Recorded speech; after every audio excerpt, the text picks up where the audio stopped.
প্রাচীন ঐতিহ্য প্রায় 400 বছরের পুরনো কক্সবাজার শহরে যে একটি মসজিদ রয়েছে, শাসি জামে মসজিদ, যেদিকে পুটকা মসজিদও ডাকা হয়। আজকে আমরা রয়েছি সেই জায়গায়। প্রিয় দর্শক শ্রোতা, আজকে আমরা আপনাদেরকে শাসি জামে মসজিদের ইতিহাস ঐতিহ্য তুলে ধরব।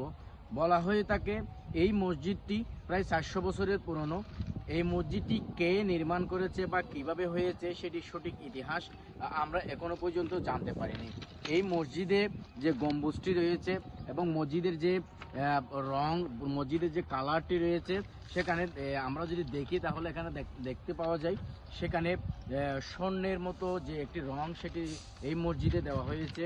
ইতিহাস, ঐতিহ্য, কক্সবাজারের যে একটা সংস্কৃতি, সেটার সাথে এই মসজিদটি জড়িত রয়েছে। প্রিয় দর্শক শ্রোতা, যারা যারা এই মসজিদটি দেখতে আসতে চান এবং এই মসজিদে এসে নামাজ পড়তে চান, বিশেষ করে এখানে পুরুষের পাশাপাশি মহিলারাও এসে নামাজ পড়ে। আপনারা যদি এই মসজিদে আসতে চান তাহলে আপনাদেরকে আসতে হবে কক্সবাজার শহরের বাস টার্মিনাল থেকে একটু ভেতরে, এবং বিজিবি ক্যাম্প যেটি রয়েছে, বিজিবি ক্যাম্পের পাশে চৌধুরীপাড়ায় এই মসজিদটি অবস্থিত। এখানকার যারা দায়িত্বরত রয়েছে তারা নিজেরাও জানে না এই মসজিদটি কখন নির্মাণ হয়েছে, তবে তারা আন্দাজে এবং তারা একটি তথ্য অনুযায়ী বলা হয় এটি প্রায় 400 বছরের পুরনো। তো কে এই মসজিদে এসেছেন সেটি আমাদের এই কমেন্ট বক্সে জানাবেন। তার পাশাপাশি এই মসজিদে এসে অনেক মানুষ যে নিয়ত করে আসে, সেই নিয়ত এই মসজিদে এসে মহান আল্লাহ তাআলার কাছে প্রার্থনা করে পূরণ হয় বলে আমরা জেনেছি।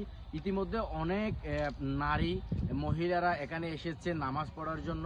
তার পাশাপাশি অনেকে অনেক কিছু নিয়ত করে। বলা হয়ে থাকে এটি একটি গায়েবী মসজিদ হিসাবেও পরিচিত। সেজন্য এই মসজিদের একটি ইতিহাস এবং ঐতিহ্য রয়েছে যা কক্সবাজারের ইতিহাসের সাথে এবং মুসলমানদের ইতিহাসের সাথে সম্পৃক্ত। এই মসজিদে মুসলিম ধর্মের পাশাপাশি অন্যান্য ধর্মের মানুষও এখানে আসে।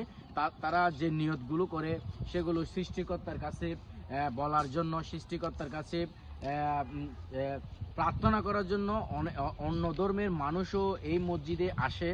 কারণ বলা হয়ে থাকে এই মসজিদের যে আসলে এই মসজিদে এসে ইবাদত করলে, এই মসজিদে এসে সৃষ্টিকর্তার কাছে কোনো কিছু চাইলে সৃষ্টিকর্তা সেটি পূরণ করে।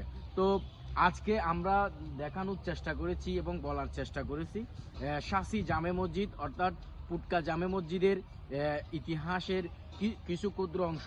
আসলে এটার ইতিহাস বললে শেষ হবে না, এটার ইতিহাস ঐতিহ্য অনেক। ধন্যবাদ সবাইকে।